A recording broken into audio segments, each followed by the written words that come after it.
Bonsoir à toutes et à tous, bienvenue dans Voyage au bout de la nuit, votre émission littéraire nocturne. Nous sommes en train de faire la lecture du Château de Franz Kafka. C'est un roman qui a inspiré de nombreuses interprétations. Certains voient dans le château une métaphore de l'État et de l'administration, de sa distance, de sa rigidité. D'autres, plus métaphysiques, voient dans ce château inaccessible une représentation du paradis.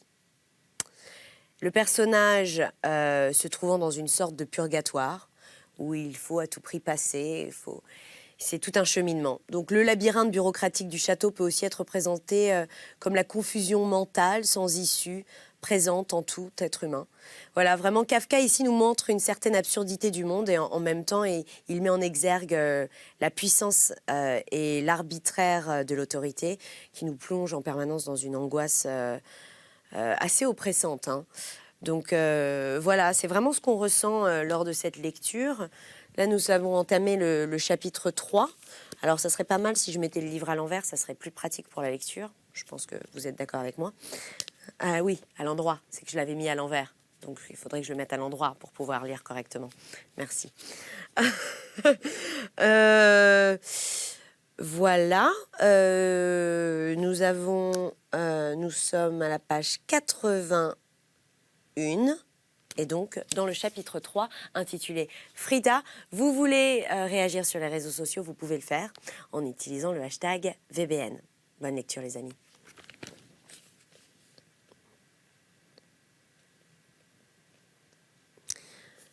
Excusez-moi, je suis en train d'essayer de retrouver cette page. Je sais que je m'étais arrêtée en fin de page. Voilà, c'est ça. Frida vient de chasser les employés de Clam, le chef Clam, qui est le chef donc de notre personnage, de notre héros, K. Elle vient de les chasser du bar et pour qu'ils aillent dormir dans l'écurie. C'est bon. Cependant, dans le silence soudain rétabli, K entendit des pas venant du vestibule. Pour se protéger tant bien que mal, il sauta derrière le comptoir, car c'était la seule cachette possible. Même s'il n'était pas interdit de séjour dans la salle, comme il comptait passer la nuit ici, il devait éviter de se faire voir à cette heure-ci. Lorsque la porte s'ouvrit pour de bon, il se glissa donc sous le comptoir. Certes, il y avait aussi quelques dangers à être découvert, mais il aurait alors une excuse assez vraisemblable. Il s'était caché pour se mettre à l'abri des paysans devenus fous furieux. « C'est l'aubergiste !»« Frida !» s'écria-t-il. Et il fit plusieurs fois le tour de la pièce. Par bonheur, Frida arriva bientôt et ne fit pas mention de K. Elle se contenta de se plaindre des paysans et passa derrière le bar à la recherche de K. Là, K put lui toucher le pied et dès lors, il se sentit en sécurité. Frida n'avait pas mentionné K. Ce fut à l'aubergiste de le faire. « Et où se trouve l'arpenteur » demanda-t-il. C'était sans doute un homme poli de nature, dont les manières s'étaient affinées au contact prolongé de personnages bien supérieurs à lui, qu'il côtoyait avec une relative liberté. Mais il s'adressait à Frida sur un ton particulièrement respectueux. Cela frappait, d'autant qu'il n'en restait pas moins, dans cette conversation, un patron s'adressant à son employé. À une employée d'une singulière insolence, qui plus est. « Oh, j'ai complètement oublié l'arpenteur !» dit Frida en posant son petit pied sur la poitrine de K. « Il était sans doute parti depuis longtemps. »« Mais je ne l'ai pas vu, » dit l'aubergiste, « et je n'ai presque pas quitté l'entrée. »« Pourtant, il n'est pas ici, fit-elle froidement. »« Peut-être s'est-il caché, » dit l'aubergiste. « Vu l'impression qu'il m'a faite, il est capable de bien des choses. »« Oh, il n'aura quand même pas cette audace, » dit Frida en appuyant plus fort avec son pied. Elle avait un côté libre et joyeux que K n'avait pas remarqué auparavant, et qui prit le dessus de façon fort inattendue lorsqu'elle éclata de rire en disant « Peut-être est-il caché là-dessous ?» Et elle se pencha vers K, l'effleura d'un baiser, et se redressa d'un bond en disant, l'air chagrin, « Non, il n'est pas là. » Mais la réponse de l'aubergiste lui donna aussi matière à s'étonner. « Je suis fort contrariée de ne pas être certain qu'il soit parti. Il ne s'agit pas seulement de Monsieur Clam, il s'agit du règlement. Or, le règlement vaut autant pour moi que pour vous, mademoiselle Frida. Vous êtes responsable de la salle, et moi, je vais fouiller le reste de la maison. Bonne nuit, reposez-vous bien. Il n'avait pas pu quitter la salle encore, et déjà Frida avait éteint la lumière électrique et rejoint K, sous le comptoir. « Mon chéri, mon doux chéri !» murmura-t-elle, mais sans toucher K, comme si l'amour la terrassait. Elle resta allongée sur le dos, les bras écartés. Dans le ravissement de l'amour, le temps devait lui paraître infini. Elle soupira, plus qu'elle ne chanta une petite chanson. Puis, elle s'effraya, voyant que K, silencieux, restait perdu dans ses pensées. Et elle commença à le tirer comme une enfant. « Viens, on étouffe là-dessous !» Ils s'enlacèrent. Ce petit corps brûlait sous les mains de K. Ils roulèrent quelques pas plus loin. En proie à un égarement dont K chercha plusieurs fois, mais en vain à s'extraire, vinrent cogner contre la porte de Clam avec un bruit sourd et restèrent allongés dans les petites flaques de bière et les autres saletés dont le sol était jonché. Là, des heures s'écoulèrent, des heures où ils respirèrent ensemble, où leurs cœurs battirent ensemble. Des heures où K eut sans cesse le sentiment de se perdre, ou d'être plus loin en terre étrangère qu'aucun être avant lui. Eut sans cesse le sentiment... excusez-moi, je me suis laissée emporter par ce moment de tendresse entre K et Frida et j'en ai sauté une ligne.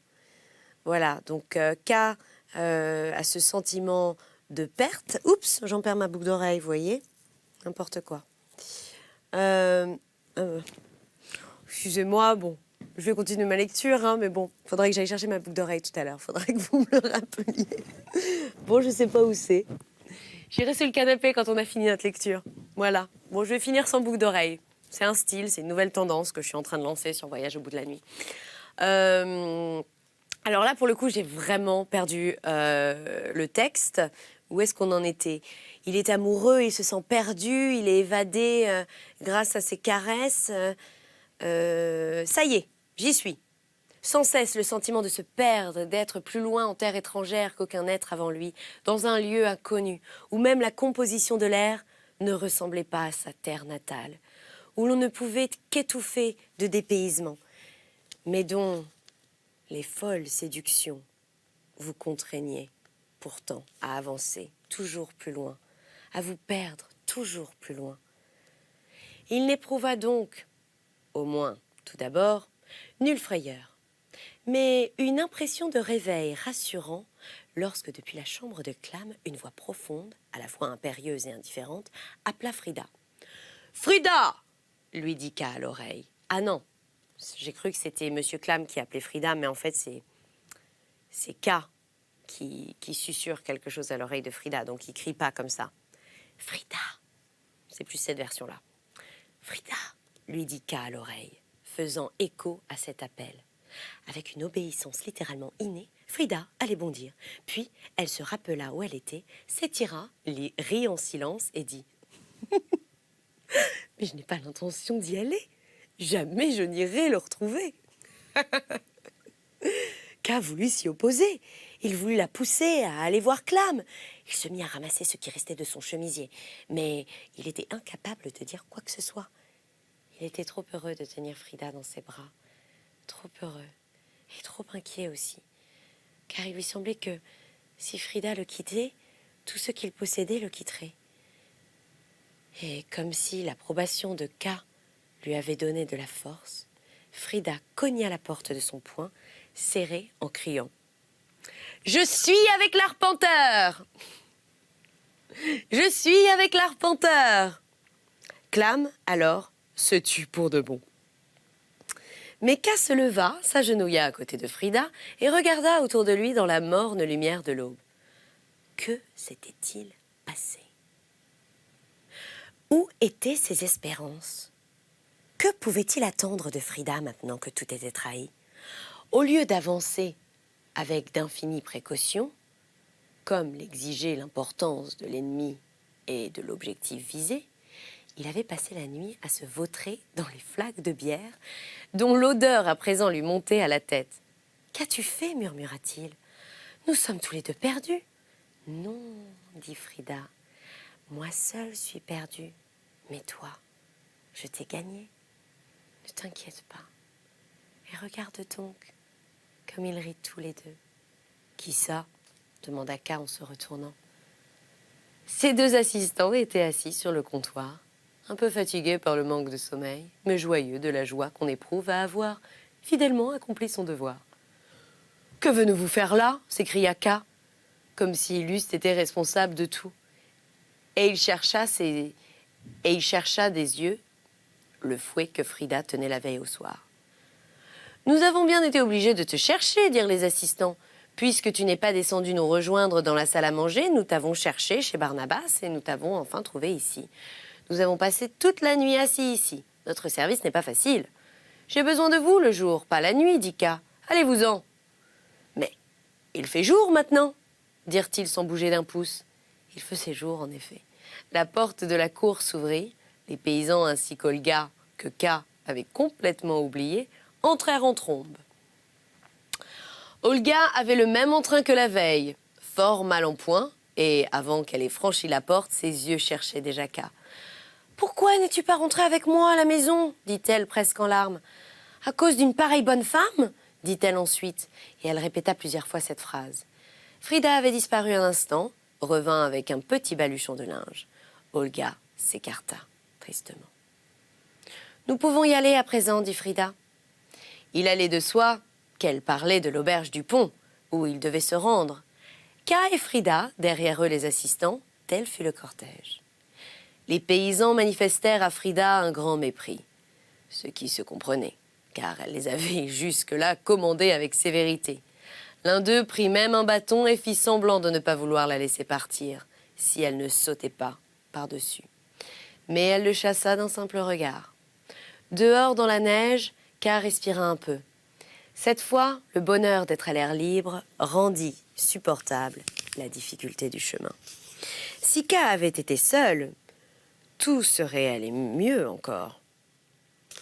Une fois à l'auberge, il alla aussitôt dans sa chambre et s'allongea sur le lit. Frida s'installa pour dormir à côté. Par terre, les assistants étaient entrés à leur suite. Ils furent repoussés, mais rentrèrent par la fenêtre, car était trop fatigué pour les repousser une nouvelle fois. La patronne monta spécialement pour saluer Frida. Frida l'appela petite mère. Ses salutations s'accompagnèrent d'incompréhensibles effusions, avec baisers et longues embrassades. D'ailleurs, il n'y avait guère de calme dans la petite chambre. Les servantes chaussées de bottes d'homme entrèrent plusieurs fois bruyamment pour apporter ou venir chercher quelque chose. Lorsqu'elles avaient besoin d'un des divers objets entassés, elles tiraient brutalement par-dessus K. Quant à Frida, elle la saluait comme une des leurs. Malgré cette agitation, K resta au lit toute la journée et toute la nuit. Frida lui rendit de menus services. Lorsque le matin suivant, il se leva, enfin frais et dispos, c'était déjà son 4e jour au village. 4e chapitre, première conversation avec la patronne. Il eût souhaité parler en privé avec Frida. Mais les assistants, avec qui d'ailleurs Frida plaisantait et riait de temps à autre, y faisaient obstacle, par leur simple présence indésirable. Ils n'étaient certes pas exigeants. Ils s'étaient installés dans un coin par terre, sur de vieilles jupes. Ils avaient pour ambition, expliquèrent-ils plusieurs fois à Frida, de ne pas déranger Monsieur l'Arpenteur et de prendre le moins de place possible. Ils effectuèrent divers essais dans ce sens, avec fort murmure et ricanement. Il est vrai, en entrecroisant leurs bras et leurs jambes et en se recroquevillant l'un contre l'autre dans la pénombre, on ne voyait qu'un gros tas dans le coin qui les occupait. Cependant, l'expérience de la journée indiquait, hélas, que c'étaient des observateurs très attentifs, qui ne quittaient jamais K des yeux. Soit, par exemple, ils jouaient de manière apparemment puérile à utiliser leurs mains comme des jumelles, ou autres sottises du même genre, soit ils se contentaient de le dévisager en ayant l'air surtout préoccupés de soigner leur barbe, à laquelle ils tenaient beaucoup, et dont ils comparèrent à d'innombrables reprises la longueur et l'épaisseur avant de la soumettre au jugement de Frida. Depuis son lit, K regardait souvent leur manège à tous les trois, avec une parfaite indifférence. Lorsqu'il se sentit la force de sortir du lit, tous accoururent pour le servir. Et il n'était pas encore assez fort pour pouvoir se défendre contre la solitude. Il constata que cela le plaçait vis-à-vis d'eux dans une certaine dépendance, qui pourrait avoir des suites fâcheuses, mais il n'avait pas le choix. Il n'était pas non plus si désagréable de boire à table le bon café que Frida était allée chercher, de se réchauffer près du poêle que Frida avait allumé, de faire grimper et redescendre 10 fois les escaliers aux assistants, plein de zèle et de maladresse pour aller lui chercher de l'eau, du savon, un peigne, un miroir, et enfin un petit verre de rhum dont il avait vaguement exprimé le désir à voix basse.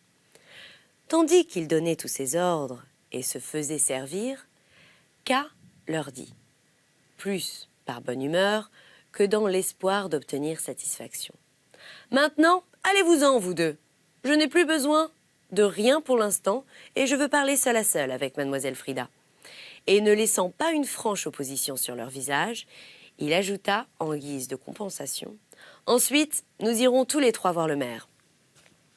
Attendez-moi en bas, dans la salle. » Chose singulière, ils obéirent, mais ajoutèrent avant de se retirer. « Nous pouvons aussi attendre ici ?»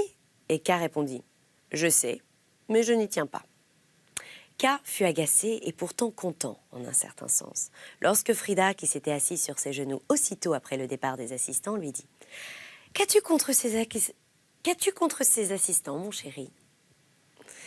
Nous n'avons pas besoin d'avoir aucun secret pour eux. Ils sont loyaux. »« Loyaux ?» dit K. « Ils ne cessent de m'espionner. C'est absurde, mais odieux. »« Je crois te comprendre, » dit-elle en s'accrochant à son cou. Elle allait dire autre chose, mais elle ne put continuer à parler, et comme le fauteuil était tout à côté du lit, ils basculèrent et tombèrent à la renverse. Ils s'allongèrent sur le lit, pas sur le riz. C'est pas très confortable de s'allonger sur du riz, j'imagine. Mais en l'occurrence, là, c'est pas sur du riz, c'est sur du lit. Ils s'allongèrent sur le lit, mais avec moins d'abandon que la nuit précédente. Elle cherchait quelque chose, et il cherchait quelque chose. Furieux, grimaçant, chacun enfonçant la tête dans la poitrine de l'autre. Ils cherchaient, et leur corps s'étreignant et se redressant ne leur apportait pas l'oubli, mais les rappelait à leur devoir de chercher. Comme des chiens fouillent désespérément le sol, ils fouillaient dans leur corps, et chacun désemparé, déçu, passait la langue sur le visage de l'autre pour trouver un ultime bonheur. Seule la fatigue les calma et les rendit reconnaissants l'un envers l'autre. Puis, les servantes entrèrent à leur tour. « Regardez-les, couchez-là !» dit l'une d'elles, et prise de pitié, elle jeta un drap sur eux. Et voilà, c'est la fin de notre petit paragraphe. Voilà, on est au début du chapitre 4. Je vais cesser notre lecture du château de Franz Kafka. Ce sera une autre ravissante lectrice qui reprendra cette lecture. Pour moi, c'est l'heure de vous laisser. Je vais partir à la chasse à ma boucle d'oreille. J'espère que je ne l'ai pas perdue quand même. Elles sont jolies, mes boucles d'oreilles. Bref, je vous souhaite une très belle journée si vous commencez votre journée. Une bonne nuit si vous allez vous endormir. Moi, c'est ce que je vais faire. Voilà, après avoir retrouvé ma boucle d'oreille, bien entendu. Salut à tous, à bientôt.